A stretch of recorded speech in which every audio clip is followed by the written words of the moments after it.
আসসালামু আলাইকুম। কি অবস্থা সবার? কেমন আছেন? আশা করি ভালো আছেন। আমি খুব ভালো আছি।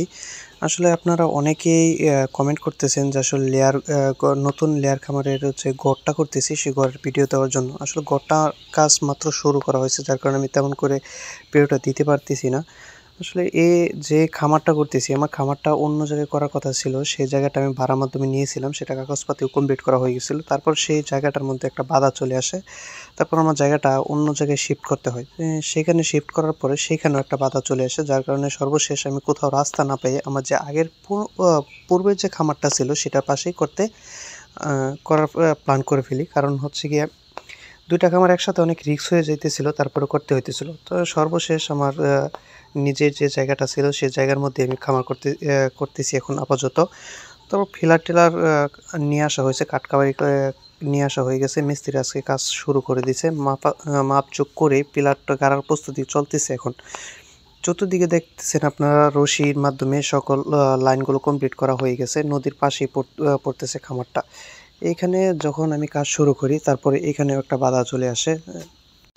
সর্বশেষ কাজ শুরু করার পরে যখন আমার ফিলার মোটামুটি এক সারি করা হয়ে যায়, তখন এখানে একটা বাধা চলে আসে যে এই জায়গাটার মধ্যেও একটু পারিবারিকভাবে একটু সমস্যা দেখা দেয়।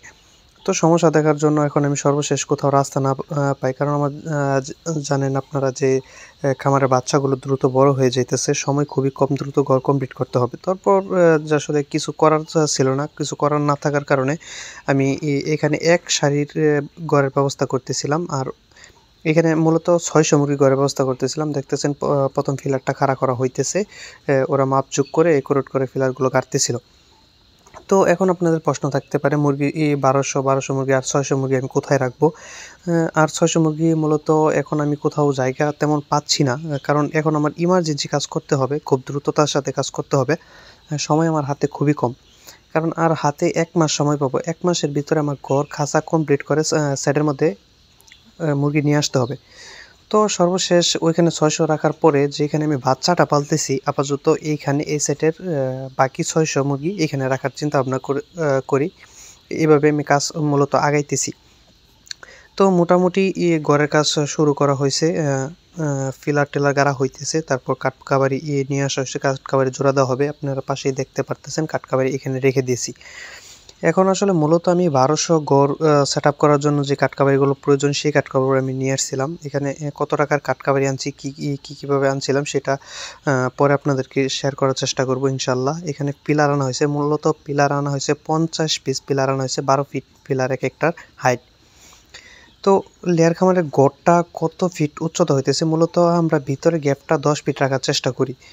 ১০ ফিট রাখার চেষ্টা করার জন্য ২ ফিট গড়তে দিব, আর ১০ ফিট উচ্চতা থাকবে গড়টা। তো এখন যেহেতু আমার এক সারির ঘর হইতেছে, সেক্ষেত্রে আমার এখানে ফিলার প্রয়োজন পড়তেছে মাত্র ১৫টা, আর বাকি যে ৩৫টা ফিলার সেটা আমরা ফেরত দিয়ে দিব।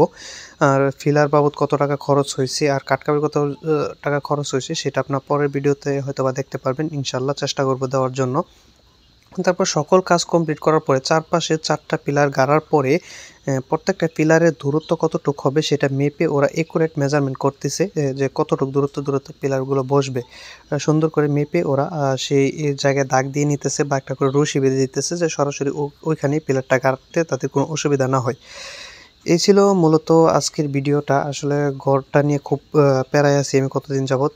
তার মোটামুটি পিলার কমপ্লিট, এখন রোয়া কাবারি ওঠানো হয়ে যাবে। তো পরের ভিডিওতে আপনারা বিস্তারিত দেখতে পারবেন যে আসলে ঘর কোন পর্যন্ত করতে পারছি। কাঠকাবারি অলরেডি জোড়া দেওয়া হয়ে যাইতেছে।